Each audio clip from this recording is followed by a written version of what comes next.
Close your eyes and imagine the most powerful man in your city. Not the mayor with his public smile, not the CEO in the corner office, but the man who controls them both with a phone call. The man whose name is whispered in backrooms where real decisions are made. The man who built an empire so vast that even the law bends around it. That man is Lorenzo Vieri. 38 years old, devastatingly handsome, terrifyingly intelligent, and absolutely certain that his power makes him untouchable. Now imagine his wife. 29 years old, elegant, quiet, slowly becoming invisible in her own marriage. A woman carrying a secret so precious and so dangerous that it will either save her or destroy her. That woman is Elena. And tonight, she's about to vanish. But before she disappears, before the empire crumbles, before Lorenzo understands what he's lost, let me take you back to where it all began to fall apart. The Venetian Grand Hotel glittered like a cathedral built to worship wealth and power. Crystal chandeliers hung from vaulted ceilings like frozen waterfalls, each one worth more than most people would earn in a lifetime.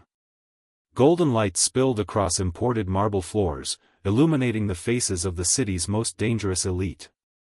This wasn't a gathering of honest businessmen. This was a congregation of wolves in designer suits, predators who had learned to smile while they calculated your worth. The annual Vieri Foundation Gala. A beautiful lie wrapped in charitable purpose. Everyone here knew the truth. The foundation was a facade, a way to launder influence and legitimize power.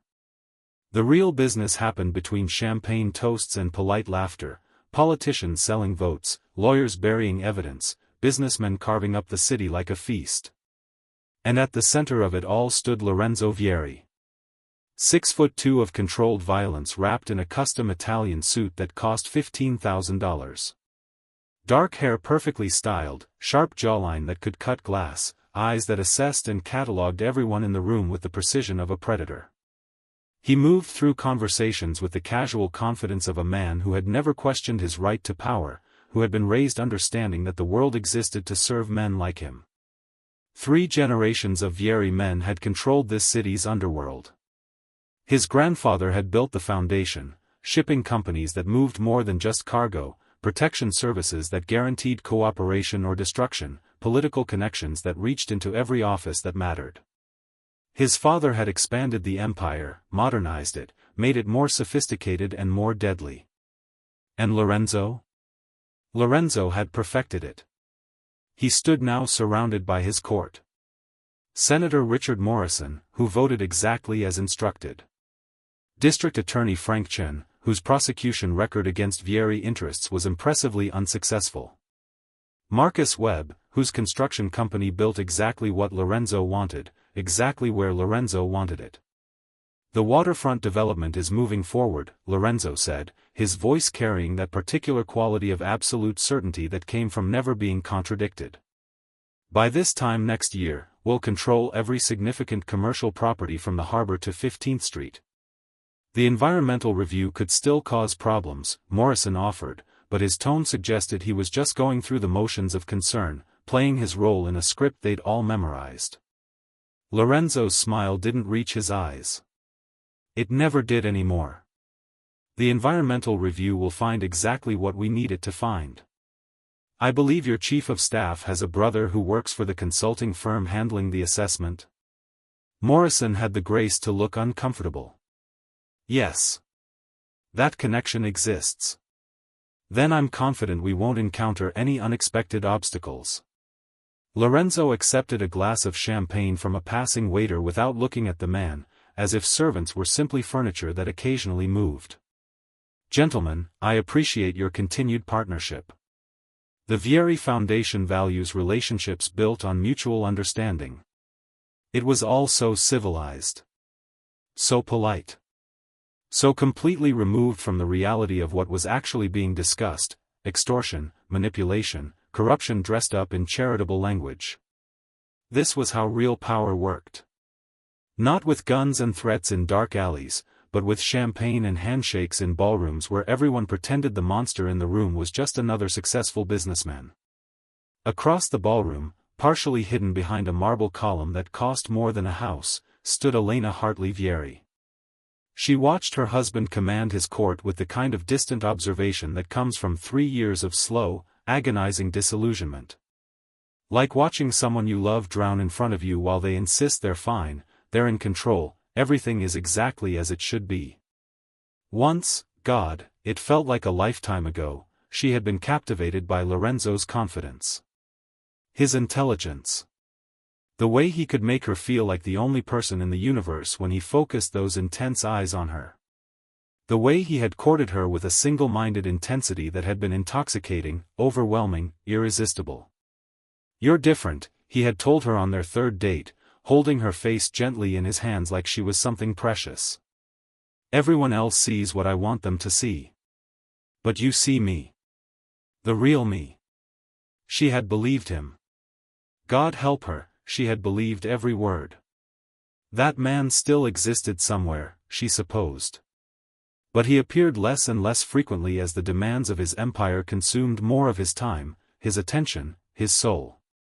The Lorenzo she had married, the one who had surprised her with weekend trips to vineyards, who had slow-danced with her in their kitchen at midnight, who had quoted poetry and made her laugh until she cried, had been slowly replaced by this stranger. This cold, calculating, unreachable man who looked at her like she was an obligation he no longer had time for. Elena was 29, though she felt decades older on nights like this. Ancient. Exhausted. Invisible. She wore a black Valentino evening gown that had required 3 fittings and cost more than her parents had spent on their wedding. It fit perfectly, emphasized her figure exactly as designed, and felt like armor. Elegant, expensive, and completely impersonal. Her dark hair had been tortured into an elaborate updo by a stylist who had spent 2 hours creating something that looked effortless. Diamond earrings that Lorenzo had given her for their 2nd anniversary, before he'd started forgetting their anniversary altogether, caught the light when she moved. She looked exactly like what she was supposed to be, the beautiful, polished, perfectly maintained wife of a powerful man. A living accessory. A status symbol with a pulse. No one at this gala knew the truth she carried beneath that perfect exterior. No one knew that beneath the carefully tailored gown, beneath the jewelry and the makeup and the flawless appearance, she was 6 months pregnant. Elena's hand moved unconsciously to her abdomen, a protective gesture she had trained herself to suppress in public. Her daughter, yes, their daughter, though Lorenzo didn't know she existed, moved inside her. A flutter of life that was simultaneously the most beautiful and most terrifying thing Elena had ever experienced. The pregnancy had been difficult from the start. Not just the physical challenges, morning sickness that lasted all day and into the night, fatigue that left her exhausted by noon, dizziness that made her grab walls and furniture to steady herself, but the medical complications that her doctor described with increasingly concerned vocabulary. Preeclampsia. Gestational hypertension. Cardiac strain. High-risk pregnancy. And the words that had made Elena's world stop 3 weeks ago: "Your heart is weakening, Mrs. Vieri. The pregnancy is putting enormous stress on your cardiovascular system. If we continue, there's a 40% chance you won't survive delivery. We need to discuss your options. We need to discuss this with your husband immediately." Elena had tried. God, how she had tried. She had tried to tell Lorenzo dozens of times over the past 6 months. Tried to find the right moment, the right words, the right approach to break through the walls he had built around himself. But there were always meetings, always crises, always some urgent matter demanding his attention that was somehow more important than his wife trying to have a conversation. And when she did manage to corner him for a private moment, when she gathered her courage and opened her mouth to speak, his mother somehow always appeared. Always. Like she had a sixth sense for when Elena was about to reach her son, when the distance between them might actually close. Sofia Vieri was a force of nature wrapped in Chanel suits and family tradition, held together by steel conviction that the Vieri legacy was sacred, absolute, non-negotiable. Lorenzo's father had died when Lorenzo was 23, leaving Sofia to guide her son's rise to power. She had done her job well. Perhaps too well. She had created a man who valued power above everything else, who saw sentiment as weakness, who believed that the Vieri name required sacrifice of everything soft and human and vulnerable. In Sophia's worldview, a wife who distracted her son from his duties was a problem that needed to be managed. And Elena? Elena was definitely a distraction. For months, Elena had felt Sophia's influence poisoning her marriage like arsenic added drop by drop to wine. Small comments about how Lorenzo needed to focus on business expansion. Casual observations about how emotional Elena seemed lately. Subtle suggestions that perhaps Elena wasn't quite strong enough for the demands of being a Vieri wife. And Lorenzo, buried under the weight of running an empire, had absorbed these suggestions without question, without examining where they came from or why. The distance between them had grown so gradually that Elena couldn't pinpoint exactly when her husband had stopped seeing her as a partner and started seeing her as an obligation. When had his eyes stopped lighting up when she entered a room? When had his kiss become perfunctory rather than passionate? When had he stopped asking about her day, her thoughts, her fears, her dreams? When had she become invisible in her own marriage? Elena, darling, you look pale. The voice came from behind her, smooth and cultured and sharp as a blade wrapped in silk. Elena didn't need to turn to know who stood there.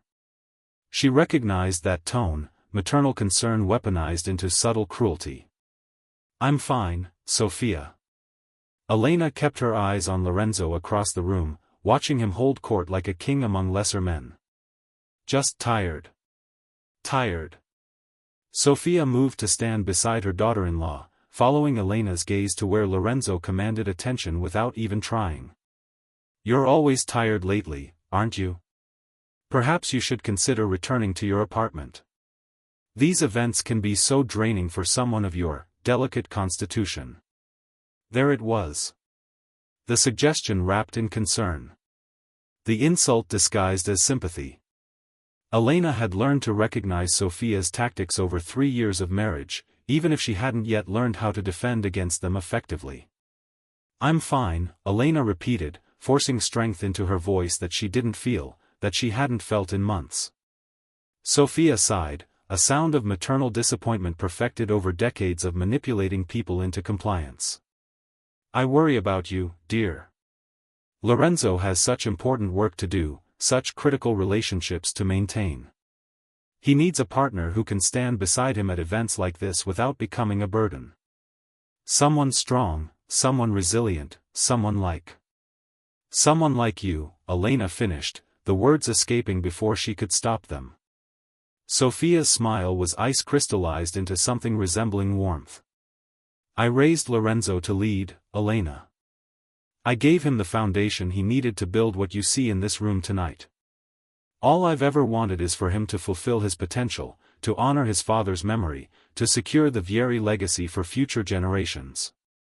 She paused, letting the weight of that statement settle between them like a stone dropped into still water.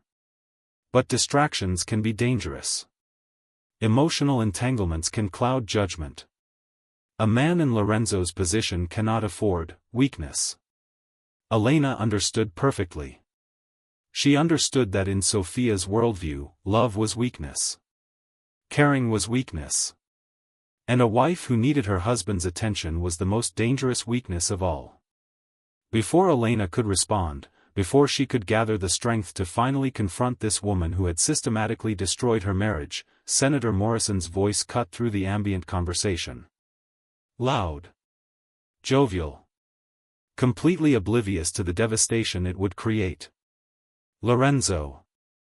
A question for you, my friend. The ballroom's attention shifted like a flock of birds changing direction in unison. Conversations paused mid-sentence. People turned toward where Morrison stood with Lorenzo, slightly drunk on expensive champagne and completely confident in his own importance. Elena's heart stopped. She felt Sophia go still beside her, felt something shift in the air that told her this moment had been planned, orchestrated, designed to destroy whatever was left of her marriage. When are you going to give us an heir? Morrison clapped Lorenzo on the shoulder with the familiarity of someone who thought political influence made them equals, friends, brothers in power. "A man of your position, your legacy, surely it's time to produce the next generation, continue the family tradition." Time slowed down. Elena watched several people laugh, treating it as a joke, a bit of drunken ribbing between powerful men. But she saw the genuine curiosity in the faces turned toward Lorenzo. The question everyone had been thinking for 3 years of marriage but had been too polite to ask directly. The expectation that had been building, growing, becoming a weight that crushed her every time she entered a room full of Lorenzo's associates. When would she give him a son? When would she fulfill her purpose? When would she stop being decorative and become useful? Lorenzo's expression revealed nothing. He was perfect at this, the mask of control, the appearance of being amused rather than annoyed, the performance of power that never showed weakness or surprise. He took a slow sip of champagne, letting the moment extend, letting the attention build, letting everyone lean in to hear what he would say. And then he spoke, his voice carrying clearly across the suddenly quiet ballroom, across the marble floors and beneath the crystal chandeliers and straight into Elena's heart like a knife. "An heir requires certain prerequisites, Richard." Lorenzo's tone was conversational, almost amused, as if he were discussing a business investment rather than his marriage, his wife, his future. "It requires a wife who understands the demands of our world. Someone strong enough to carry the weight of the Vieri name. Someone who can be a true partner in building the future, not just." He waved his hand dismissively, a decoration at parties. Elena felt the room tilt. Felt something crack inside her chest. Felt the last fragile hope she'd been clinging to shatter into pieces too small to ever put back together. But Lorenzo wasn't finished. He continued, oblivious to or uncaring about the devastation his words caused. "Unfortunately, what I have is someone who can barely handle the social obligations of our lifestyle without becoming exhausted. Someone emotional, fragile, distracted by sentiment and feelings." He said it like those were diseases. Like caring was a weakness. Like loving him had been her greatest mistake.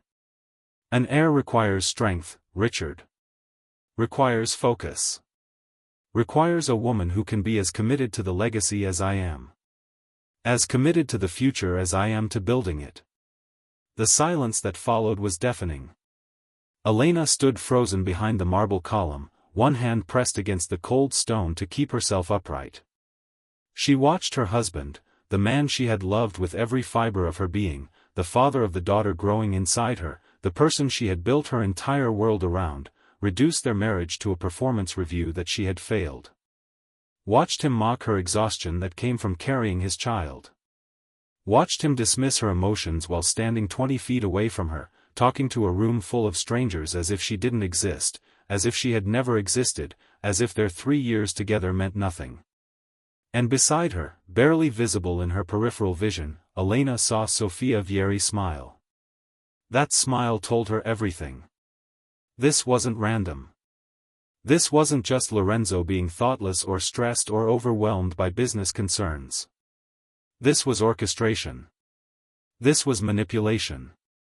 This was the final move in whatever game Sofia had been playing for months, poisoning her son against his wife drop by drop until there was nothing left but contempt. Morrison laughed, uncomfortable now, realizing he had stepped into something more complicated than a simple joke about marriage and children. Well, perhaps in time. Perhaps. Lorenzo's tone suggested the conversation was over, the topic dismissed, his verdict delivered. "Now, shall we discuss the harbor zoning changes?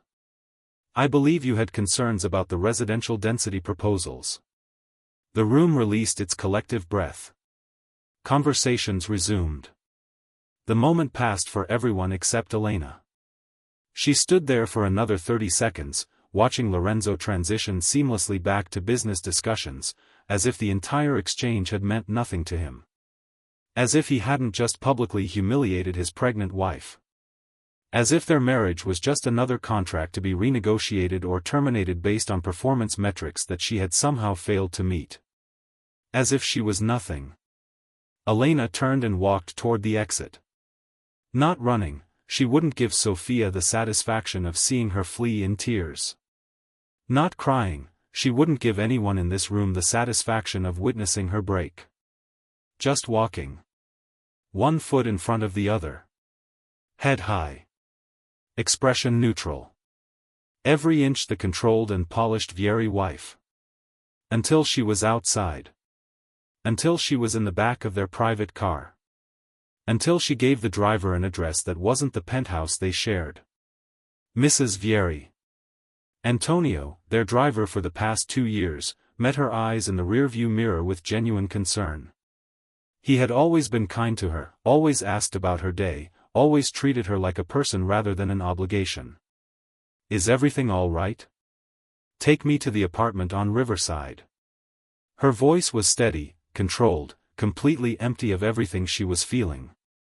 And Antonio, after tonight, you work for Lorenzo. Not for us. There is no us anymore. She saw understanding dawn in his eyes. Saw sadness there too. But he simply nodded and pulled into traffic. The drive took 20 minutes through city streets that blurred past the tinted windows. Elena sat perfectly still, her hands folded in her lap, her eyes fixed on nothing and everything, watching the life she had built dissolve like sugar in rain. 3 years. 3 years of trying to be enough for a man who would never see her as anything more than a disappointment. 3 years of swallowing her pride, accepting Sophia's subtle cruelties, watching her husband drift further into his empire while she became increasingly irrelevant to his life. 3 years of loving someone who had forgotten how to love her back. But that was over now. Whatever fragile connection had remained between them had been severed tonight in front of everyone who mattered in Lorenzo's world. He had made his choice. Empire over wife. Legacy over love. Power over everything. And Elena? Elena was done trying to compete with ghosts and expectations and a mother-in-law who would never accept that her son was capable of loving anything more than power. She was done being invisible. Done being weak. Done being nothing. Inside her, 6 months along, their daughter moved. A flutter of life that was the only thing keeping Elena tethered to hope, to the future, to the possibility that something good could still come from the ruins of her marriage. This child will be born, Elena thought, her hand moving protectively to her abdomen. This child will grow up knowing she's wanted. Loved. Chosen. This child will never feel invisible in her own family. Even if it cost Elena everything. Even if she had to disappear completely. Even if Lorenzo never knew the truth about what he had destroyed tonight. Their daughter would be safe. And Elena would make sure of it. The apartment on Riverside Drive was one of several properties Lorenzo maintained throughout the city. Safe houses, he called them. Investment properties. Places for discreet meetings or emergency situations that required privacy. Elena had the access codes. She had keys to a dozen properties Lorenzo owned, had access to accounts and passwords and secrets that would have interested several law enforcement agencies if they'd known where to look. But she wasn't interested in exposing Lorenzo's empire. She was only interested in surviving it. The apartment was cold when she entered, untouched for months.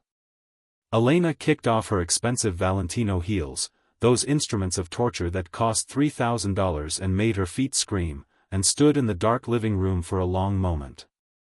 The silence was absolute. No Lorenzo on phone calls in the next room. No Sophia's pointed comments about how Elena was wearing her hair. No sound of the city filtered through triple-paned windows designed to create fortresses of solitude for men who needed to hide from the world they controlled. Just Elena. Just silence. Just the sound of her own breathing and her daughter's heartbeat beneath her hand. For the first time in months, Elena allowed herself to feel everything she'd been suppressing. The pain. The betrayal. The soul-crushing loneliness of being married to a man who had stopped seeing her as human. But she didn't cry. Tears felt like something she had left behind in that ballroom along with her dignity, her marriage, her illusions about love conquering all. Instead, she moved with purpose. With the clarity that comes when you finally stop hoping things will change and start accepting that you have to change them yourself. From the bedroom closet, Elena retrieved a suitcase she had hidden here 2 weeks ago. Into it, she had already packed the essentials: practical clothes, jeans and comfortable shirts and a warm jacket. Nothing expensive. Nothing that screamed wealth or status. Nothing that would make her memorable to strangers on buses or in small-town diners. Documentation she had been quietly collecting for months came next, each item a small act of rebellion against the life that was suffocating her. Her passport in her maiden name, renewed last year on a day when Lorenzo was in Miami and Sofia was visiting relatives in Sicily. Birth certificate, tucked away in a safe deposit box Lorenzo didn't know existed. Medical records from Dr. Sarah Chen, documenting every appointment, every complication, every warning about the pregnancy that was destroying her heart. A credit card in her maiden name, Elena Hartley, connected to an account she had been funding with small withdrawals from her monthly allowance. $3,000. Not much in the world she was leaving, but a fortune in the world she was entering. From a locked drawer in the desk, a lock she had changed 3 months ago when she'd realized Sofia was searching her belongings, Elena withdrew the items that would tell Lorenzo the truth he'd been too blind to see. Her journals. Years of private thoughts chronicling the slow death of their marriage in her own handwriting. The progression from hopeful bride to invisible wife. From Mrs. Lorenzo Vieri back to Elena Hartley, who made the mistake of loving a man who loved power more. Medical records documenting the high-risk nature of her pregnancy. The complications. The concerns about her weakening heart. The 40% survival rate that made every day she continued carrying their daughter an act of courage Lorenzo would never understand. And most damning of all, a small recording device containing a conversation between Sofia and Lorenzo from 3 weeks ago. A conversation Elena had accidentally overheard that had confirmed all her worst suspicions about who was really orchestrating her isolation. She had been in the hallway outside Lorenzo's study, about to knock, about to try one more time to tell him about the baby. And she had heard her mother-in-law's voice, smooth as poisoned honey. "She makes you weaker, Lorenzo. Your father chose me because I could stand beside him in this world. But Elena, she's not strong enough. The Vieri legacy cannot be built on sentiment." And Lorenzo's response, tired and accepting, "You're right. I've been too soft. That needs to change." Elena had stood in that hallway for 5 full minutes, phone in hand, recording every word. Evidence of the manipulation. Proof that her isolation wasn't accidental. Now she placed all of it carefully in a small wooden box. The box Lorenzo had given her during their honeymoon in Tuscany, when he had still known how to smile at her without calculation, when he had whispered poetry in Italian and made her believe in fairy tales. The box had carved flowers on the lid. Roses. Her favorite. She had kept it on her dresser for 3 years, a reminder of the man she'd married. The man who seemed to have died somewhere between their wedding day and tonight. Elena spent 3 hours in that cold apartment, writing. The first letter was to Lorenzo. Every word carved from the wreckage of her heart. "By the time you read this, I will be gone. I won't tell you where because I don't trust you not to follow, and I don't trust myself to be strong enough to leave again if you find me. I tried, Lorenzo. God, how I tried to reach you. To break through whatever walls you've built around yourself. I tried to tell you about the baby. Our daughter. Yes, a daughter. 6 months along. You would know this if you had answered any of my calls over the past 3 months. You would know this if you had noticed that your wife stopped drinking wine at dinners. You would know this if you had looked at me, really looked at me, even once in the past 6 months. But you didn't. Because you stopped seeing me as a person and started seeing me as an obligation. A weakness. A distraction from your empire. I could have forgiven the distance. I could have forgiven the late nights, the cancelled plans, the way you forgot our anniversary. I could have forgiven a lot of things because I loved you. But what I cannot forgive is what happened tonight. You stood in front of everyone who matters in your world and you reduced me to nothing. You called me weak. You called me emotional. You suggested I was a disappointment, a failure as a wife, not worthy of carrying the Vieri legacy. And you did it while I stood 20 feet away, carrying your child. A pregnancy that is killing me, Lorenzo. Read the medical reports. My heart is failing. The doctors give me a 40% chance of surviving delivery.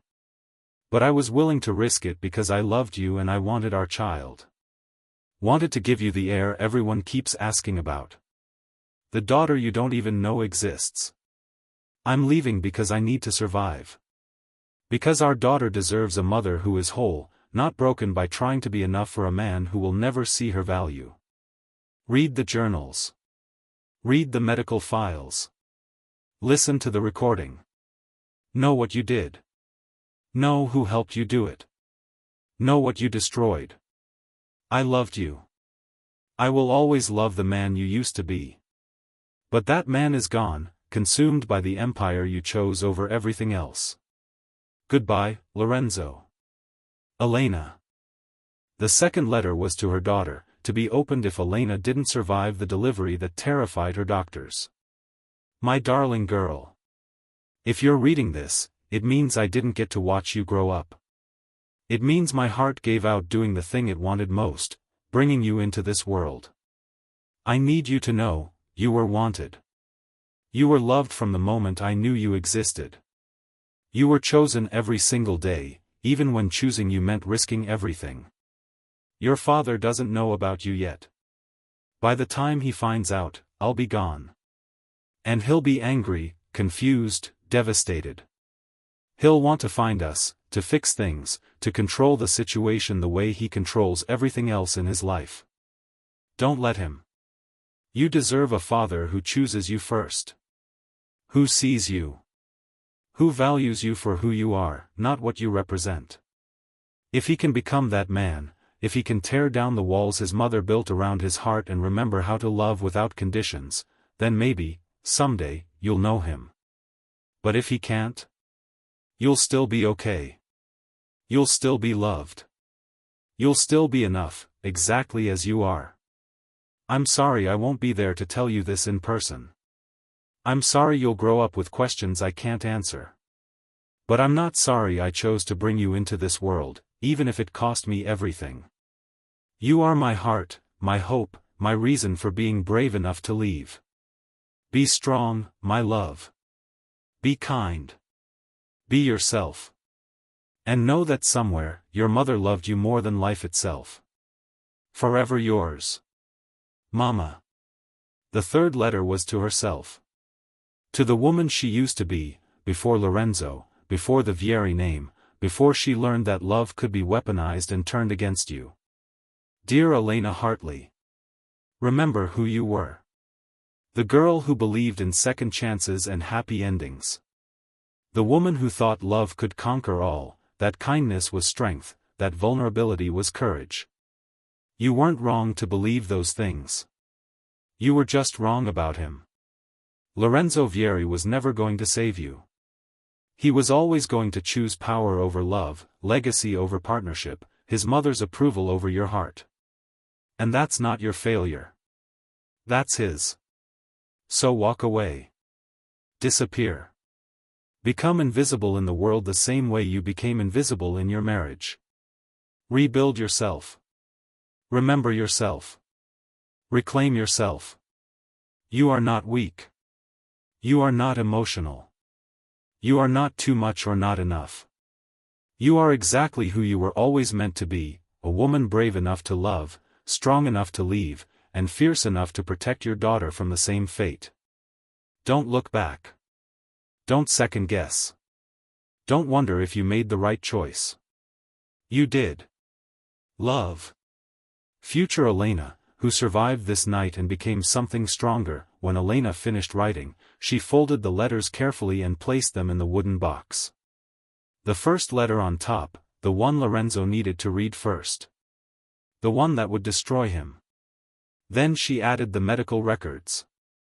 Page after page of clinical language documenting her failing heart, the dangerous pregnancy, the warnings her doctors had given that Lorenzo had never heard because he'd never asked, never noticed, never cared enough to wonder why his wife seemed so tired all the time.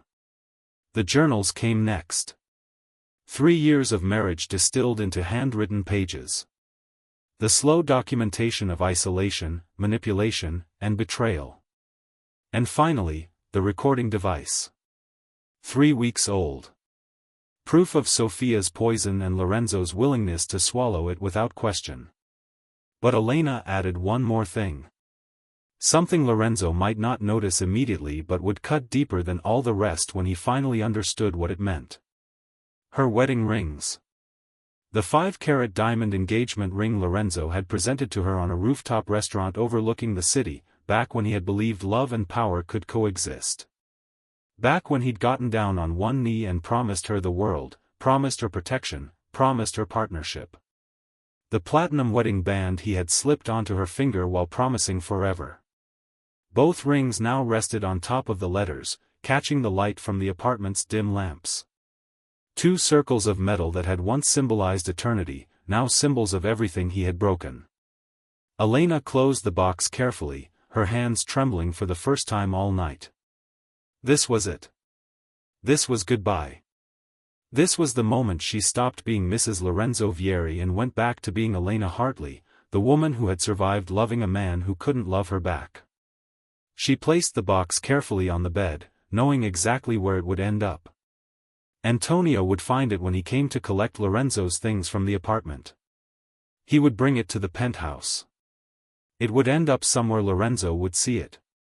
Somewhere it would shatter everything he thought he knew. At 3:47 a.m., Elena Hartley Vieri walked out of the Riverside apartment for the last time. She carried a single suitcase. Wore jeans, a comfortable sweater, and sneakers that didn't make her feet scream. Her hair was pulled back in a simple ponytail. The diamonds were gone. The expensive gown was abandoned on the bathroom floor like a shed skin. She looked like herself again. Perhaps for the first time in 3 years. A car service, not one Lorenzo controlled, took her to a bus station on the edge of the city. The driver made polite small talk that Elena barely heard. She was too focused on breathing, on staying calm, on not breaking down until she was safe, until she was far away, until she was finally free. The bus station was nearly empty at this hour. A few tired travelers. A homeless man sleeping on a bench. Fluorescent lights that made everything look slightly unreal, like a dream or a nightmare or something in between. Elena approached the ticket counter with her heart pounding. This was the moment. The point of no return. Once she bought this ticket, once she got on that bus, there was no going back. Where to? The clerk asked, barely looking up from his phone. Harbor's Edge, Maine.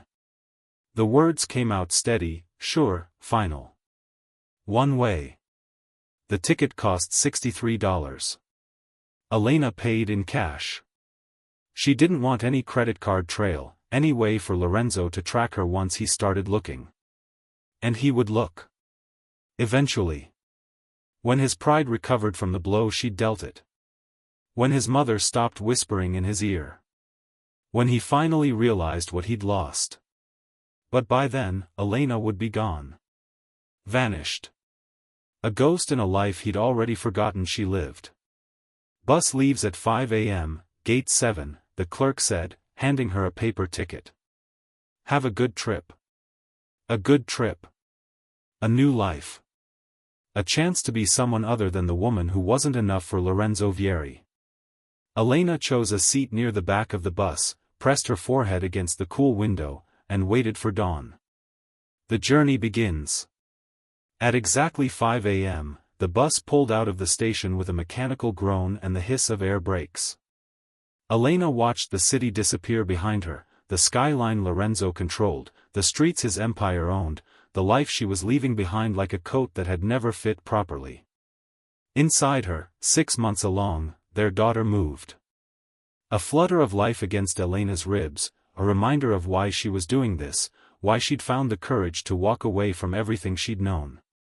This child will be born, Elena thought, her hand protective over her abdomen. This child will grow up knowing she's wanted. Loved. Chosen. This child will never feel invisible in her own family. Even if it costs me everything. Even if I have to disappear completely. Even if Lorenzo never knows the truth about what he destroyed. Our daughter will be safe. The bus pulled onto the interstate as the first light of dawn touched the horizon. Behind her, the city grew smaller, less significant, less real. Ahead of her, an unknown future waited, terrifying and liberating in equal measure.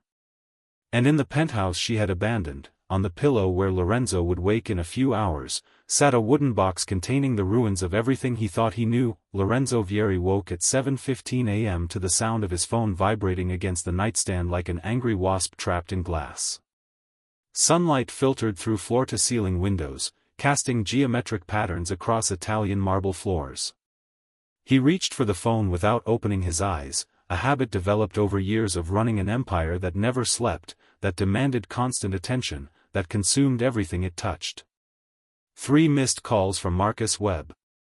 2 from his attorney. 7 text messages marked urgent. None from Elena.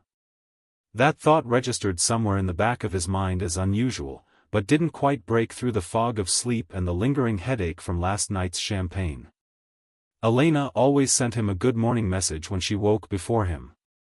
Usually something simple about breakfast, or asking when he'd be home, or reminding him about some obligation he'd probably forget. Lorenzo sat up, running a hand through his disheveled hair. The bedroom was empty.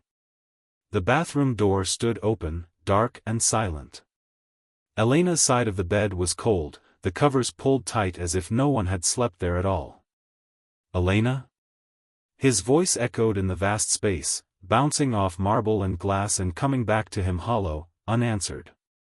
No response. He stood, pulling on a black silk robe, and walked through the penthouse with growing unease. Master bedroom empty. Guest rooms untouched. The kitchen gleamed with sterile perfection, no coffee brewing, no breakfast dishes, no sign that anyone had been there at all. Living room, study, library, all empty, all silent, all exactly as they'd been left by the cleaning service yesterday afternoon. Something cold began to form in Lorenzo's chest. Something that felt uncomfortably like concern trying to break through layers of certainty that everything in his world functioned exactly as it should. He returned to the bedroom, and that's when he saw it. On his pillow. Positioned exactly where his head had rested hours ago. A small wooden box with carved flowers on the lid. Lorenzo's heart stopped. He recognized it immediately. He had bought it for Elena during their honeymoon in Tuscany, from a small shop in Florence run by an old man who carved each piece by hand. A silly romantic gesture from a version of himself that felt like it belonged to someone else, someone who had believed love and power could coexist, someone who hadn't yet learned that sentiment was weakness. The box had carved roses on the lid. Elena's favorite flower. She had cried when he gave it to her, had kissed him in the middle of that crowded shop while the old man smiled and murmured something in Italian about amore vero, true love. She had kept it on her dresser for 3 years, using it to store small mementos. Ticket stubs from the opera. A pressed flower from her wedding bouquet. Small pieces of a marriage that had existed before power consumed everything else. Why was it on his pillow? Lorenzo's hands, steady when signing execution orders, steady when negotiating million-dollar deals, steady when holding a gun, trembled as he reached for the box. He opened it. And the world stopped. Inside, resting on folded papers, gleaming in the morning sunlight, were 2 rings. The 5-carat diamond engagement ring he had presented to Elena on that rooftop restaurant, when he'd believed he could give her the world and keep his empire too. The platinum wedding band he had slipped onto her finger while promising forever, protection, partnership. Both rings now abandoned. Both promises broken. both symbols of a marriage that had just ended. Lorenzo's throat closed. His vision blurred. His hands shook so badly he nearly dropped the box. Beneath the rings lay papers. Medical records. Journal pages covered in Elena's elegant handwriting. A small digital recording device. And on top of everything else, a letter. Lorenzo's phone rang again. He ignored it. His hands trembled as he picked up the letter, unfolded it, and began to read words that would destroy him. Lorenzo, by the time you read this, I will be gone. Lorenzo read the letter 3 times. Each time, the words cut deeper, twisted harder, revealed new layers of devastation he hadn't seen the first time through. 6 months pregnant. A daughter. 40% chance of survival. Medical complications. Trying to tell him for months. Stood 20 feet away while he publicly humiliated her.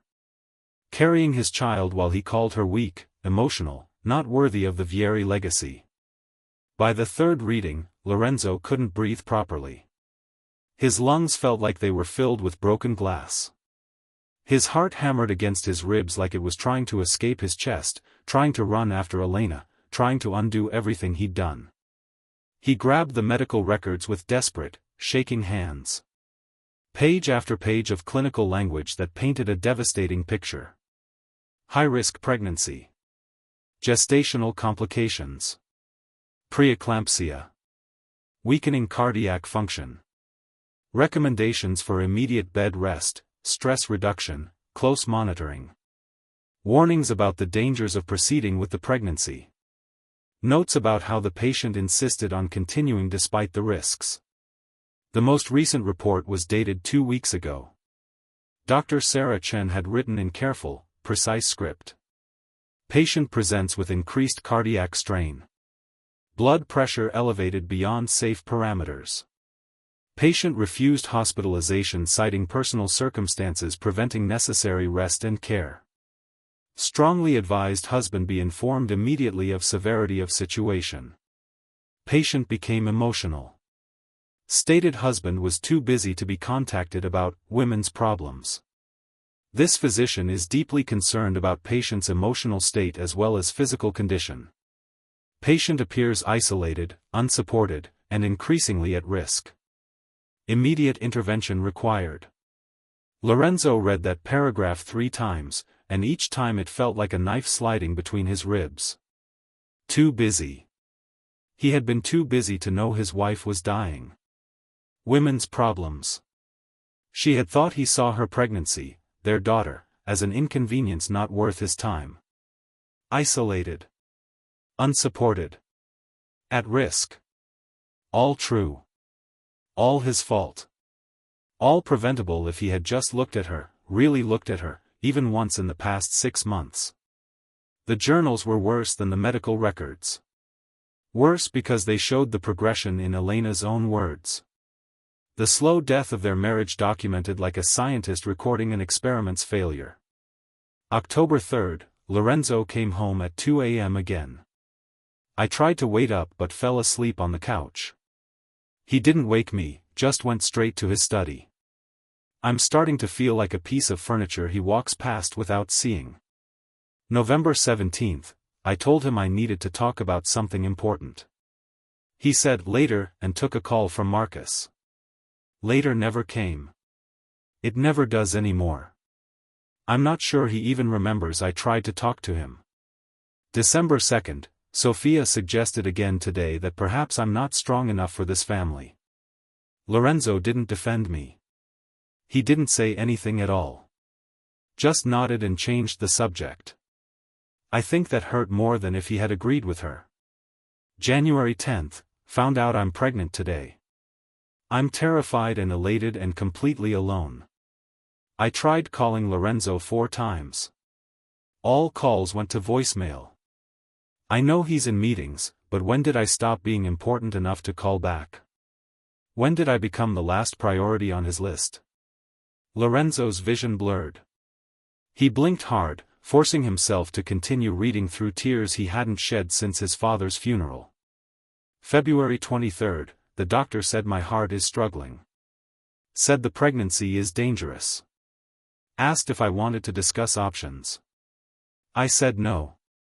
This baby is the only thing that still feels real. The only thing in my life that still needs me. Lorenzo doesn't need me. He has his empire. But our daughter will need me. I can do this. I have to do this. March 8th, I finally understand. Sophia has been intercepting my calls. I saw her delete a voicemail from me on Lorenzo's phone. She saw me watching and smiled. Actually smiled. She's been doing this for months, keeping me away from him, convincing him I'm weak, emotional, a burden. And it's working. He looks at me now like I'm an obstacle instead of his wife. Lorenzo felt bile rise in his throat. His mother. His own mother had been systematically destroying his marriage, and he had been too blind, too arrogant, too consumed with power to see it. With shaking hands, he picked up the recording device and pressed play. Lorenzo read the letter 3 times. Each time, the words cut deeper, twisted harder, revealed new layers of devastation he hadn't seen the first time through. 6 months pregnant. A daughter. 40% chance of survival. Medical complications. Trying to tell him for months. Stood 20 feet away while he publicly humiliated her. Carrying his child while he called her weak, emotional, not worthy of the Vieri legacy. By the 3rd reading, Lorenzo couldn't breathe properly. His lungs felt like they were filled with broken glass. His heart hammered against his ribs like it was trying to escape his chest, trying to run after Elena, trying to undo everything he'd done. He grabbed the medical records with desperate, shaking hands. Page after page of clinical language that painted a devastating picture. High-risk pregnancy. Gestational complications. Preeclampsia. Weakening cardiac function. Recommendations for immediate bed rest, stress reduction, close monitoring. Warnings about the dangers of proceeding with the pregnancy. Notes about how the patient insisted on continuing despite the risks. The most recent report was dated 2 weeks ago. Dr. Sarah Chen had written in careful, precise script. Patient presents with increased cardiac strain. Blood pressure elevated beyond safe parameters. Patient refused hospitalization citing personal circumstances preventing necessary rest and care. Strongly advised husband be informed immediately of severity of situation. Patient became emotional. Stated husband was too busy to be contacted about women's problems. This physician is deeply concerned about patient's emotional state as well as physical condition. Patient appears isolated, unsupported, and increasingly at risk. Immediate intervention required. Lorenzo read that paragraph 3 times, and each time it felt like a knife sliding between his ribs. Too busy. He had been too busy to know his wife was dying. Women's problems. She had thought he saw her pregnancy, their daughter, as an inconvenience not worth his time. Isolated. Unsupported. At risk. All true. All his fault. All preventable if he had just looked at her, really looked at her, even once in the past 6 months. The journals, the slow death documented. The journals were worse than the medical records. Worse because they showed the progression in Elena's own words. The slow death of their marriage documented like a scientist recording an experiment's failure. October 3rd, Lorenzo came home at 2 a.m. again. I tried to wait up but fell asleep on the couch. He didn't wake me, just went straight to his study. I'm starting to feel like a piece of furniture he walks past without seeing. November 17th, I told him I needed to talk about something important.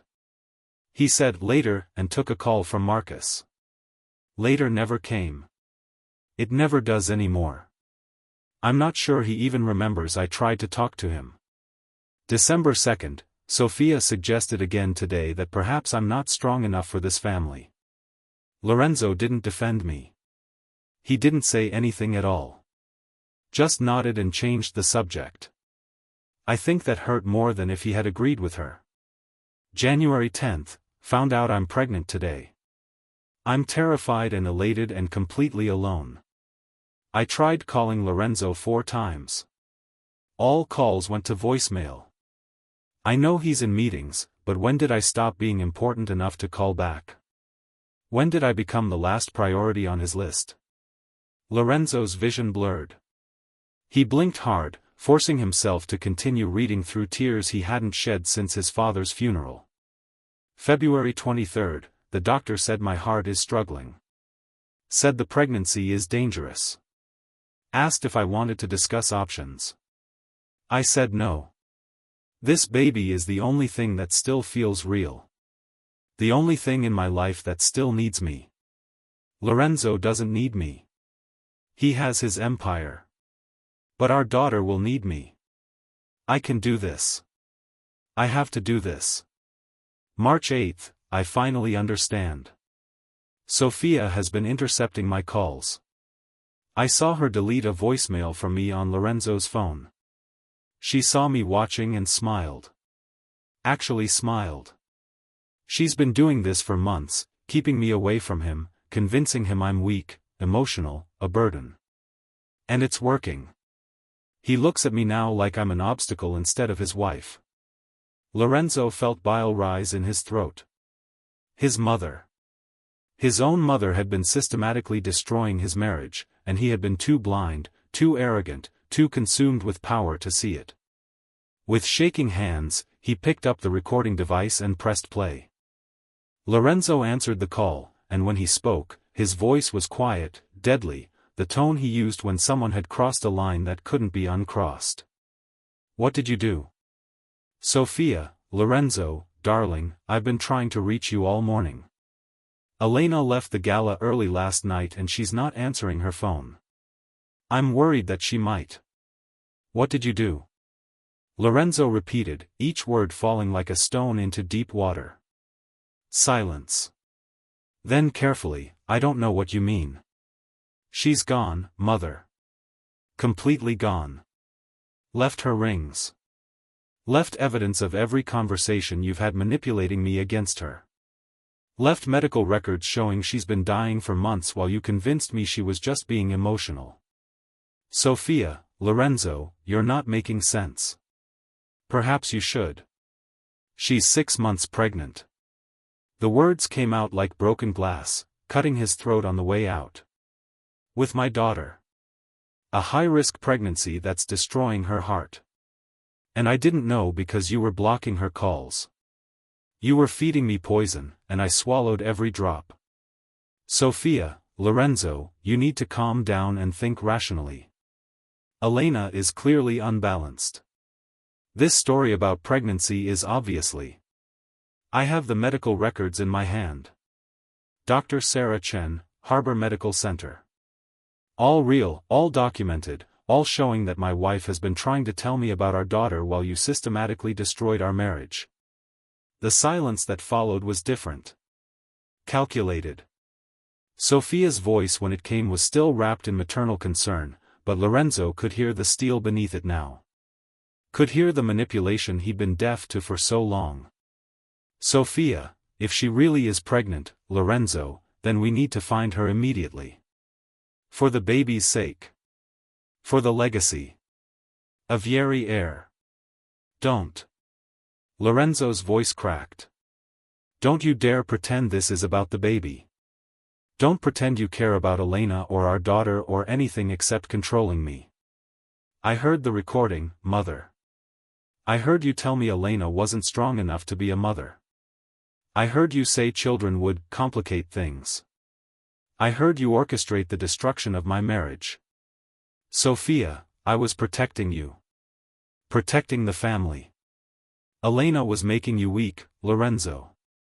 She was distracting you from your responsibilities, from your duty to the legacy your father. My father loved you. Lorenzo's voice broke completely now, tears streaming down his face. He chose you as his partner. He built his empire with you beside him. And you've spent 3 years making sure I couldn't do the same with Elena. Making sure I stayed alone. Making sure I stayed focused on power instead of love. Why? Why would you do this to me? Sophia, silence, then quietly, because love made your father weak in the end. It made him hesitate. It made him vulnerable. And vulnerability got him killed, Lorenzo. I won't let the same thing happen to you. The truth, finally. Not dressed up in concern or legacy or family tradition. Just the raw truth. Sophia Vieri was so terrified of losing her son the way she'd lost her husband that she destroyed his chance at happiness to keep him safe. You've already lost me, mother. Lorenzo's voice was empty now, hollowed out by grief and rage and devastating clarity. The moment Elena walked out that door, you lost me. Because now I have to choose. And I choose her. I choose our daughter. I choose love over power. I choose everything you taught me to despise. Sophia, Lorenzo, you're being emotional. Once you calm down. I'm being human. Something you taught me to forget how to be. Something I need to remember if I have any chance of fixing what I've broken. He ended the call. Blocked the number. And for the first time in his life, Lorenzo Vieri chose to disobey his mother. Lorenzo stood in his empty penthouse, surrounded by the ruins of his marriage, and understood with devastating clarity what he had done. He had humiliated his pregnant wife in front of everyone who mattered in his world. He had called her weak while she was dying to carry his daughter. He had chosen his empire over the only person who had ever loved him for himself rather than his power. He had let his mother poison his marriage because it was easier than questioning the woman who had raised him. He had destroyed everything that mattered while building an empire that meant nothing without someone to share it with. And now Elena was gone. Vanished into a city of 8 million people, or maybe already far beyond it. She had said she wouldn't tell him where because she didn't trust him not to follow, didn't trust herself to be strong enough to leave again if he found her. She was protecting herself from him. From the man who was supposed to protect her. Lorenzo grabbed his phone with shaking hands. Called his head of security. Find her. Find Elena. I don't care what it costs, I don't care how many people you need, I don't care if you have to search every hospital, every bus station, every airport in the country. Find my wife.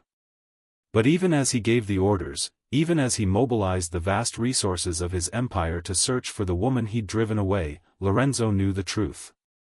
He didn't deserve to find her. He didn't deserve her forgiveness. He didn't deserve to meet the daughter he'd never known existed. But he would search anyway. He would tear apart his entire empire if that's what it took. He would burn every bridge with his mother, destroy every relationship that had kept him from seeing the truth, dismantle every wall he'd built around his heart. Because Elena had been right about everything. He had chosen power over love. Empire over partnership. His mother's approval over his wife's heart. And it had cost him everything that mattered. The wooden box sat on his bed, still open, still revealing the evidence of his failures. Lorenzo picked up Elena's wedding rings with trembling hands, held them to his chest, and finally, let himself break. He sank to the floor of his $1 million penthouse, surrounded by luxury that meant nothing, and wept for the woman he'd lost and the man he'd become. Somewhere out there, Elena was on a bus heading toward a new life. A life without him. A life where she could be herself instead of the invisible wife of Lorenzo Vieri. And their daughter, his daughter, would grow up never knowing her father had searched for her. Never knowing he had finally woken up. Never knowing that the moment he'd lost them both was the moment he'd finally understood what love actually meant. Not possession. Not control. Not a weakness to be managed. But a choice. A sacrifice. A willingness to burn down your entire world to protect the people who mattered most. Lorenzo had learned that lesson too late. And now he would spend the rest of his life trying to prove he could change. Trying to become the man Elena had believed he could be. Trying to deserve a forgiveness he might never receive. April 15th. A small coastal town where nobody asked questions. Elena stood at the window of her rented cottage, watching fishing boats return to harbor in the late afternoon light. The ocean stretched to the horizon, vast and indifferent and somehow comforting in its constancy. Here, she wasn't Lorenzo Vieri's wife. She wasn't the woman who'd failed to be strong enough for a powerful family. She was just Elena. Pregnant, alone, and finally, able to breathe. The cottage was small but perfect. One bedroom, a kitchen that actually got used, a living room with a fireplace she'd learned to operate, and windows that overlooked the Atlantic. She'd paid 6 months' rent in advance with cash, introduced herself as Elena Hartley, and the elderly landlord had asked exactly 0 questions beyond, "Can you handle stairs?" Harbor's Edge was the kind of town where people minded their own business, where newcomers were given space to heal from whatever had brought them to the edge of the continent. Elena had found work at the local library, just part-time, just enough to stay busy without exhausting herself. The head librarian, Margaret, was a woman in her 60s who took one look at Elena's very pregnant belly and said simply, "You look like you need a quiet place to land. The job is yours if you want it. No questions. No judgment. Just kindness." Elena had cried in the bathroom for 20 minutes after that conversation. Now, 9 months pregnant and 2 weeks past her due date, Elena moved carefully through her small cottage. Every movement was calculated, measured, designed to minimize the strain on her failing heart. Dr. Rebecca Torres, the only OB/GYN in Harbor's Edge, had been blunt about the risks. "Your heart is weaker than I'd like. The baby is measuring large. You're past due, which increases complications. I'm recommending we induce labor within the next 48 hours. And Elena." Dr. Torres had taken her hand gently, "I need you to understand the risks. There's a very real possibility you won't survive delivery. We'll do everything we can, but you need to be prepared." Elena had nodded, signed the consent forms, and made her peace with the possibility of dying to bring her daughter into the world. Some things were worth dying for. And her daughter, little Sophia Rose, named for the grandmother who had destroyed one life and the hope of creating something better, was worth everything. Meanwhile, 400 miles south, Lorenzo Vieri was destroying his empire to build something better. The transformation had started the morning he'd found Elena's wooden box. It had continued every day since, one painful decision at a time, one burned bridge at a time, one step away from the man his mother had created and toward the man Elena had believed he could be. Step 1. He'd fired his head of security when the man suggested they hack Elena's email to track her location. If she wanted to be found, Lorenzo had said quietly, she would have left a forwarding address. She left because I gave her no choice. I won't violate her privacy to ease my conscience. Step 2. He'd confronted his mother one final time, in his office, with his attorney present. "You are no longer welcome in any Vieri property. You will no longer have access to any Vieri accounts. You will no longer attend any Vieri events. You are not fired from the family. You are removed from my life. Permanently." Sophia had looked at him with genuine shock. "Lorenzo, you're being irrational. Elena has poisoned your mind." "No," he'd interrupted, his voice like ice. "You poisoned my marriage. You systematically destroyed the only relationship that ever mattered to me. You manipulated me into becoming a man I hate. And I'm done. We're done." She tried to argue, to persuade, to use every tactic that had worked for 38 years. But Lorenzo had stood firm, and for the first time in his life, his mother's influence had shattered against his resolve. Step 3. He'd started dismantling the corrupt parts of his empire. Called in every political favor, not to expand his power, but to expose the corruption his family had benefited from for generations. Worked with federal investigators to identify and prosecute dirty cops, corrupt politicians, and business executives who had enabled the Vieri machine. It destroyed relationships. It cost him millions. It made him enemies among people who had once been allies. He didn't care. Step 4, he'd started therapy. Actual therapy, with a psychologist named Dr. Amy Chen who didn't care about his money or his power or his last name. She'd listened to his story and said simply, "You've spent your entire life being trained to see love as weakness. To see vulnerability as failure. To see your worth in terms of power rather than humanity. That's going to take time to unlearn." So Lorenzo had put in the time. 3 sessions a week. Homework assignments that made him examine his childhood, his relationship with his father, the ways his mother had shaped him into someone who couldn't accept love without trying to control it. Step 5, he'd created a trust fund for his unborn daughter. $50 million, untouchable, managed by an independent trustee. Whether Elena ever spoke to him again or not, whether he ever met his daughter or not, she would be provided for. She would have choices. She would have freedom. Step 6, he'd written letters. Hundreds of them. Letters to Elena that he never sent because he had no address to send them to. Letters apologizing, explaining, begging for a chance to prove he'd changed. Letters telling her about the man he was becoming, the empire he was dismantling, the mother he'd finally stood up to. All unsent. All kept in a leather journal that never left his desk. Because the one thing Lorenzo had learned in 6 months of therapy and transformation was this: his redemption wasn't about Elena forgiving him. It was about becoming a man worthy of forgiveness, whether that forgiveness ever came or not. April 18, 11:47 p.m. Harbor's Edge Medical Center. Elena's labor started in the middle of the night, violent and fast and terrifyingly wrong. She'd been reading one of the novels Margaret had recommended, when the first contraction hit. Not the gentle building pressure the books described, but a tearing pain that made her cry out, drop the book, grab her abdomen with both hands. The second contraction came 90 seconds later. The third 60 seconds after that. Elena managed to call 911, managed to gasp out her address, managed to unlock her front door before the fourth contraction drove her to her knees. The ambulance arrived in 7 minutes.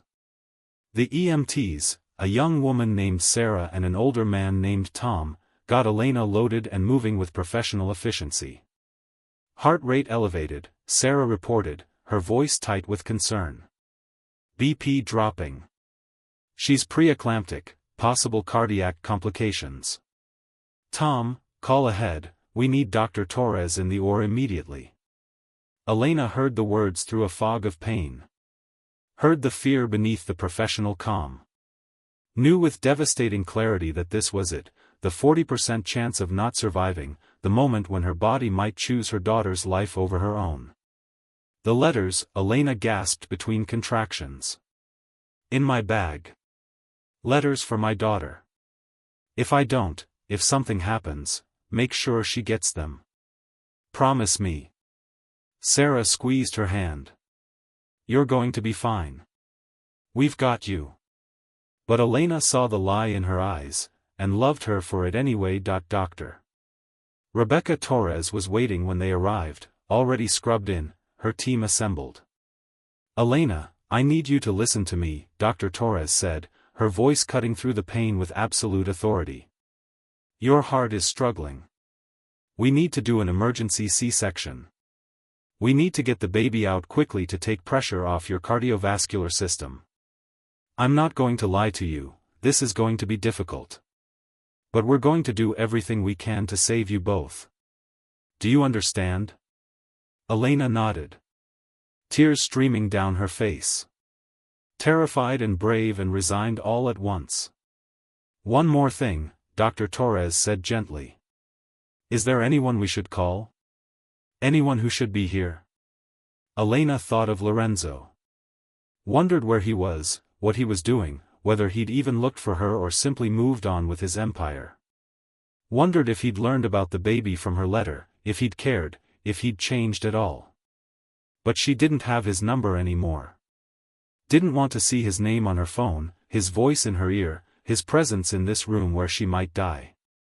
No, Elena whispered. There's no one. Just, save my daughter.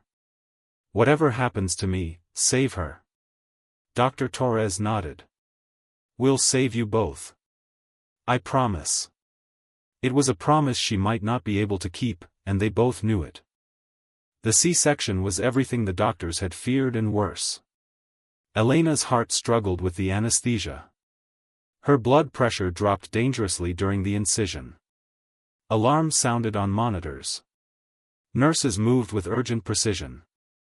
Dr. Torres worked with the focused intensity of someone fighting for two lives simultaneously. And then, at 12:47 a.m. on April 19, Sophia Rose Hartley entered the world.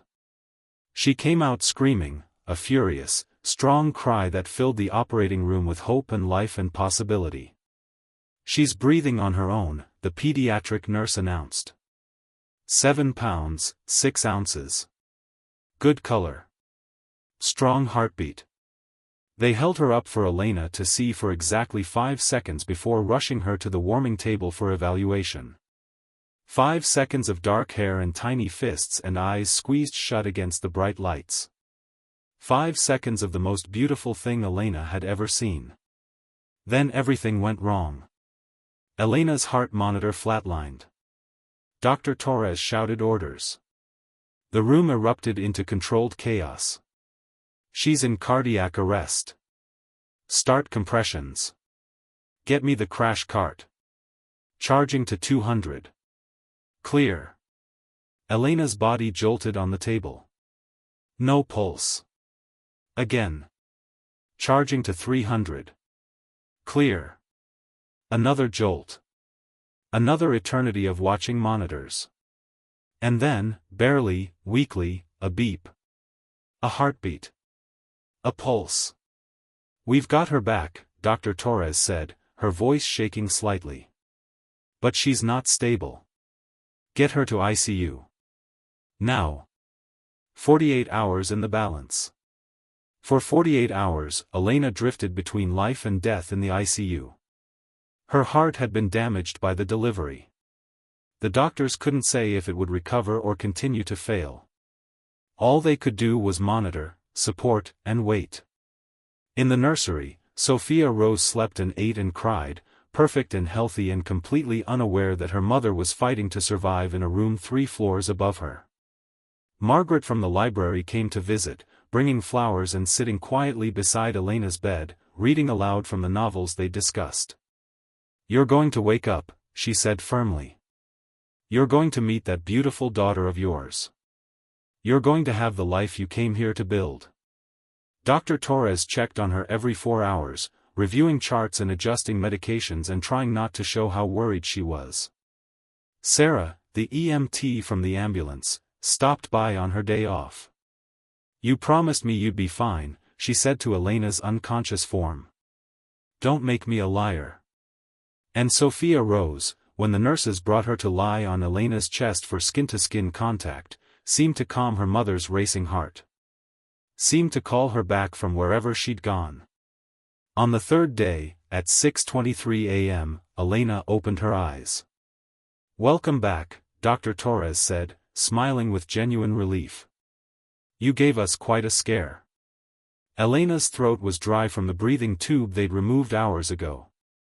Her voice came out as a whisper, my baby?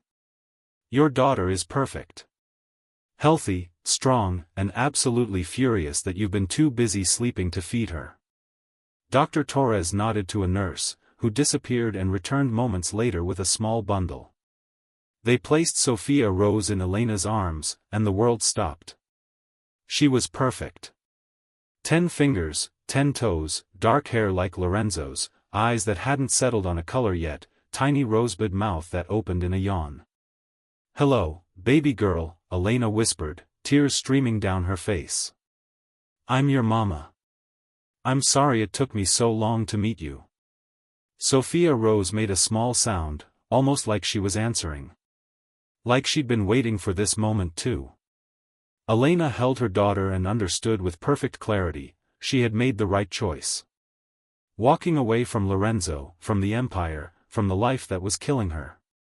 Fighting to survive the delivery. All of it had been for this moment, this baby, this chance to be a mother who chose her daughter above everything else. "You're going to have a good life," Elena promised softly. "You're going to be loved. You're going to be safe. You're going to know that you're enough, exactly as you are. No empires. No expectations. No being invisible in your own family. Just you and me, baby girl. Just you and me." 6 months later. October 10th, Harbor's Edge Library. Elena was shelving books in the children's section while Sophia Rose napped in her carrier behind the checkout desk. At 6 months old, Sophie, as Elena had started calling her, was all chubby cheeks and infectious giggles, hitting developmental milestones like a champion and showing absolutely no awareness that her father was one of the most powerful men on the East Coast. Elena had made peace with her decision not to contact Lorenzo. He'd made his choice that night at the gala. She'd made hers on a bus heading north. Sophie would grow up knowing she was loved, wanted, chosen. That was enough. The library door chimed, announcing a customer. Elena didn't look up from the shelves. "Be right with you. Take your time." The voice was male, cultured, familiar in a way that made Elena's entire body go still. No. It couldn't be. She'd been so careful. She'd paid cash for everything. She'd used her maiden name. She'd left no trail. Elena turned slowly, a copy of Where the Wild Things Are still in her hands. Lorenzo Vieri stood in the middle of the Harbor's Edge Library, looking completely out of place in his expensive suit, and absolutely wrecked in a way Elena had never seen him. He was thinner. Older somehow, despite only 6 months passing. His eyes had dark circles beneath them. His usually perfect hair was slightly disheveled. He looked like a man who hadn't slept properly in half a year. He looked like a man who had been searching for something he'd lost and had finally found it. "Hello, Elena," Lorenzo said softly. Elena's first instinct was to run. To grab Sophie and flee out the back door, to disappear again, to protect her daughter from the man who had destroyed her. But she forced herself to stay still, to breathe, to remember that she wasn't the broken woman who had fled that gala. She was stronger now. A mother. A survivor. A woman who had died and come back to life for her daughter. "How did you find me?" Her voice was steady, cold, giving nothing away. "I didn't," Lorenzo admitted. "I stopped looking 3 months ago. My therapist told me that searching for you was about easing my guilt, not respecting your choice. So I stopped. Worked on becoming someone different instead." "Then why are you here?" "Dr. Sarachan contacted my office. Your obstetrician from before. She's friends with Dr. Torres apparently. She told me you'd survived a dangerous delivery, that you'd had complications, that there was a baby girl." Elena's heart hammered. Dr. Chen had no right. She thought I had a right to know my daughter existed. Lorenzo's voice cracked. "Even if I didn't have a right to meet her. Even if you'd chosen to raise her without me. She thought I deserved to know I had a child." Behind the desk, Sophia Rose made a small sound in her sleep. A tiny coo that made Lorenzo's entire body go rigid, his eyes tracking the sound like a compass finding north. "Don't," Elena said sharply. "Don't look at her. Don't even think about. I'm not here to take her from you." Lorenzo's voice was raw. "I'm not here to fight you or force you to come back or pretend I have any rights after what I did. I'm here to tell you 3 things. And then I'll leave. I promise." Elena wanted to tell him to leave now. Wanted to throw him out of her library, her town, her life. But something in his voice, in his eyes, in the way he stood there looking broken and humble and completely unlike the Lorenzo she'd married, made her pause. "3 things," she said. "Then you leave." Lorenzo took a shaky breath. "First, I'm sorry. Not the kind of sorry that expects forgiveness or makes excuses. I'm sorry for becoming a man who couldn't see his wife dying in front of him. I'm sorry for choosing power over love, for letting my mother poison our marriage, for humiliating you when you were carrying our daughter. I'm sorry for every moment you felt invisible, unloved, not enough. You were always enough, Elena. I was the one who wasn't. Elena felt tears prick her eyes but refused to let them fall. Lorenzo continued, his voice breaking, "Second, I've changed. Not perfectly, not completely, but fundamentally. I cut my mother out of my life. I started therapy. I've been working with federal investigators to dismantle the corrupt parts of my empire. I'm trying to become the man you believed I could be, even if you never see it, even if it's too late." He pulled something from his pocket, a worn leather journal. "I've written you letters every day for 6 months. Every day, Elena. Telling you about the changes I'm making, the man I'm becoming, the things I should have said when we were together. You don't have to read them. But they're yours if you want them." He placed the journal on the circulation desk with trembling hands. "And third." Lorenzo's voice broke completely now, tears streaming down his face. "I love you. I never stopped loving you, even when I was too broken to show it, even when I was destroying everything we had. I love you, and I love the daughter I've never met, and I will spend the rest of my life trying to deserve you both, whether you give me that chance or not." Silence filled the library. Elena stood there, the book still in her hands, her heart hammering, her mind screaming contradictory things. Run. Stay. Forgive him. Never forgive him. He's changed. People don't change. He destroyed you. He's trying to rebuild. He doesn't deserve Sophie. Every child deserves to know their father. You had one thing to say, Elena finally whispered. That was at least 5. Lorenzo laughed, a broken, desperate sound. Yeah.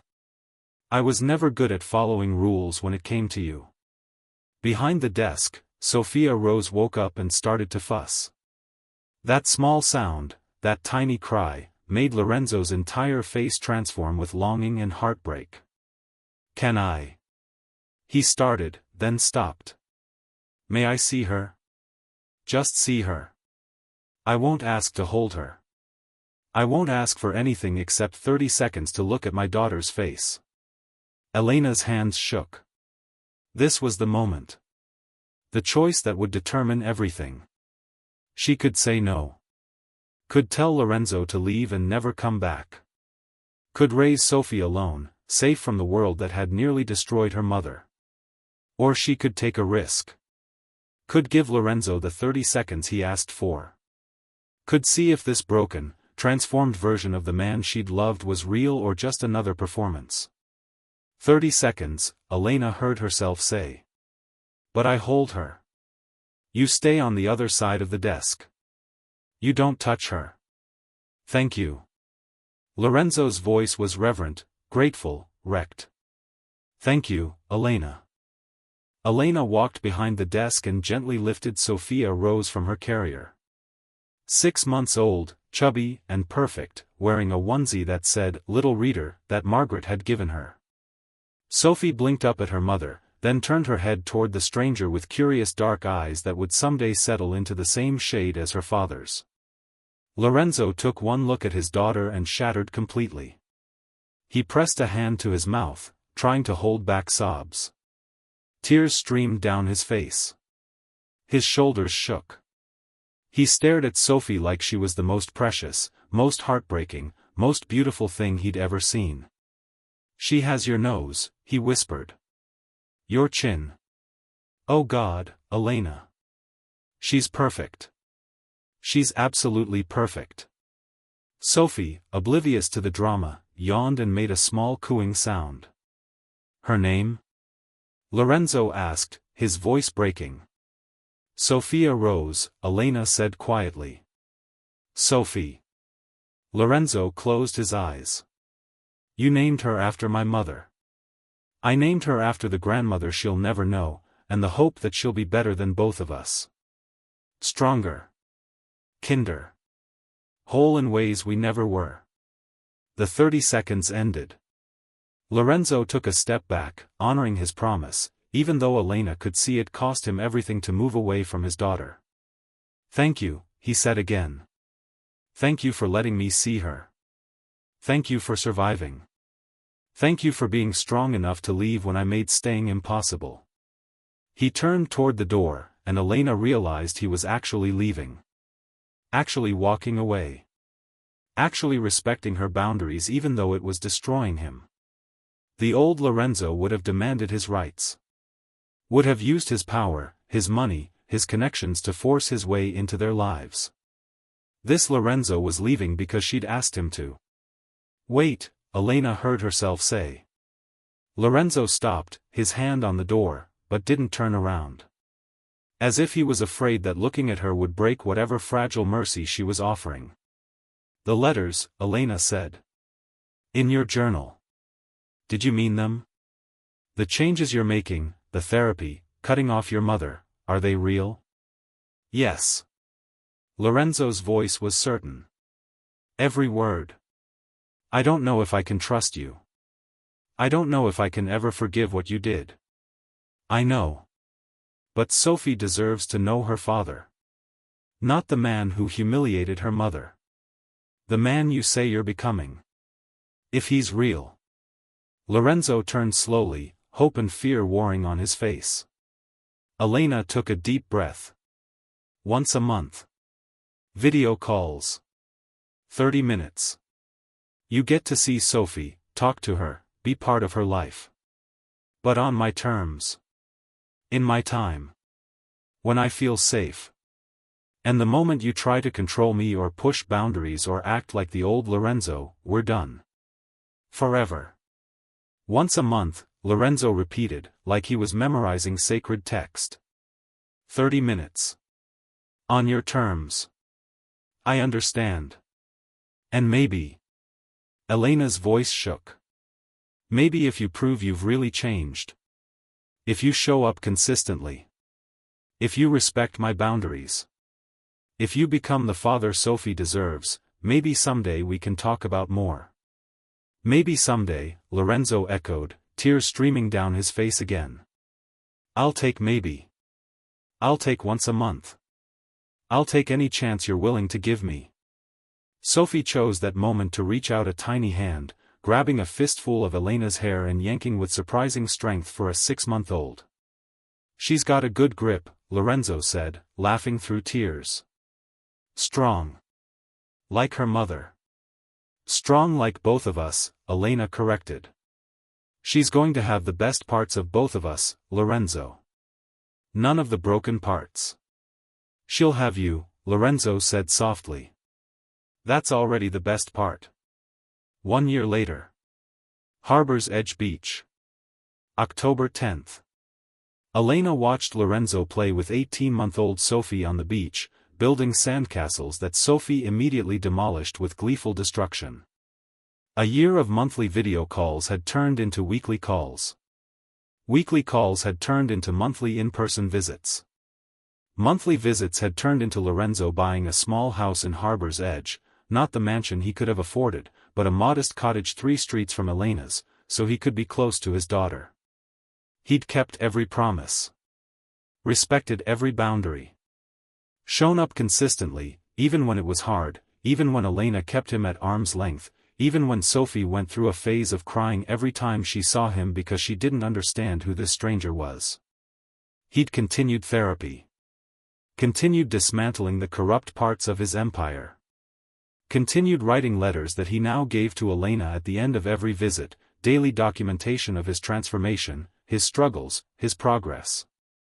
He'd testified against his own business associates to federal prosecutors.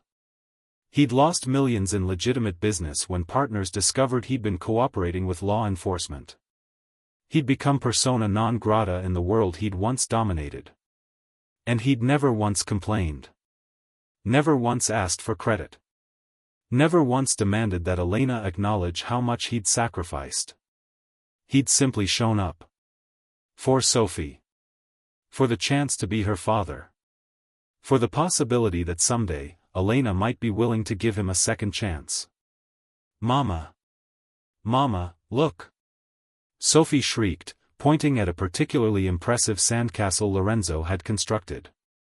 Elena walked over, and Sophie immediately reached for her, wanting to be held. Lorenzo handed her over without hesitation, without showing any of the jealousy or frustration he must have felt. "She's getting so big," he said, watching Sophie snuggle into Elena's arms. "She is starting to talk in sentences. Obsessed with books, obviously." Elena smiled at her daughter. "Wonder where she got that from." They stood there on the beach, the three of them, looking almost like a family. Almost like the future Elena had once dreamed of before everything fell apart. "Elena," Lorenzo said quietly. "Can I ask you something?" "You can ask." "I might not answer." "Do you think?" He paused, gathering courage. "Do you think there's any chance for us?" "Not now, I know it's too soon. But someday. Do you think you could ever forgive me enough to try again?" Elena looked at him, really looked at him. Saw the man who had destroyed her, yes. But also saw the man who had spent a year rebuilding himself. Who had chosen his daughter over his empire. Who had respected her boundaries even when it cost him everything. "I don't know," she said honestly. "The trust is broken, Lorenzo. It might always be broken. I understand. But..." Elena took a deep breath. "I see you trying. I see you changing. I see you being the father Sophie deserves. And maybe that's enough for now. Maybe we don't need to know if there's an us in the future. Maybe we just need to focus on being good parents to this beautiful girl." Sophie, oblivious to the conversation, pointed at a seagull and shouted, "Bird! Big bird!" Lorenzo laughed, the sound genuine and light in a way Elena hadn't heard in years. "Yes, baby girl. That's a very big bird." "Maybe someday," Elena said softly, "when you've proven this change is permanent, when I can trust you again, when Sophie is old enough to understand, maybe we can talk about being more than co-parents. But that's a long way off, Lorenzo. Years, not months." "I'll wait," Lorenzo said immediately. "However long it takes. I'll be here, showing up, proving I've changed, earning back your trust one day at a time." "No pressure," Elena warned. "No expectations. No promises." "No pressure," Lorenzo agreed. "Just presence. Just showing up. Just being the man you and Sophie deserve." They walked along the beach together, Sophie chattering about birds and sand and the ocean, two broken people trying to rebuild something beautiful from the ruins of what they'd lost. It wasn't a happy ending. Not yet. Maybe not ever. But it was a beginning. And sometimes, a beginning was enough. "Happy birthday to you. Happy birthday to you. Happy birthday, dear Sophie. Happy birthday to you." Sophie blew out her candles with Lorenzo's help, her face lit up with pure joy.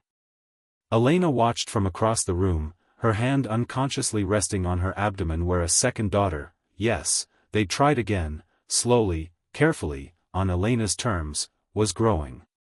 5 months along, healthy this time, no complications, no danger. Lorenzo caught her eye and smiled. The same smile he'd given her on their honeymoon, genuine and full of love and possibility. They'd gotten married again 6 months ago. A small ceremony on the beach, just them and Sophie and Margaret and Dr. Torres. No empire. No gala. No Sofia Vieri to poison what they were building. Just two people who had destroyed each other and learned how to rebuild. Just two people who had chosen love over power, healing over pride, forgiveness over resentment. Just two people who had learned that happy endings aren't about getting it right the first time. They're about being brave enough to try again after everything falls apart. Sophie ran over and hugged her mother. "Mama, this is the best birthday ever. I'm so glad, baby girl. Elena kissed the top of her daughter's head. You deserve the best of everything. Lorenzo joined them, wrapping his arms around both his girls. We all do, he said softly. We all do. And this time, when he said, we, Elena believed him. If this story touched your heart, please subscribe to our channel. Hit that bell icon so you never miss our stories about love, loss, and the courage to rebuild. Leave a comment telling us, have you ever had to walk away from someone you loved to save yourself? How did you find the strength? And remember, your story isn't over. Even when everything falls apart, even when you feel invisible and broken and alone, you have the power to write a new chapter. Thank you for staying until the end. This is why we tell these stories, to remind you that you're not alone, that love is complicated, that healing is possible, and that sometimes the bravest thing you can do is choose yourself. See you in the next story. Until then, be kind to yourself. You're doing better than you think. Love cannot survive in isolation. Lorenzo had power, wealth, and control, but he didn't have presence. He stopped seeing Elena as a person and started seeing her as an obligation. True love requires actually showing up, actually listening, actually being present for the person you claim to love.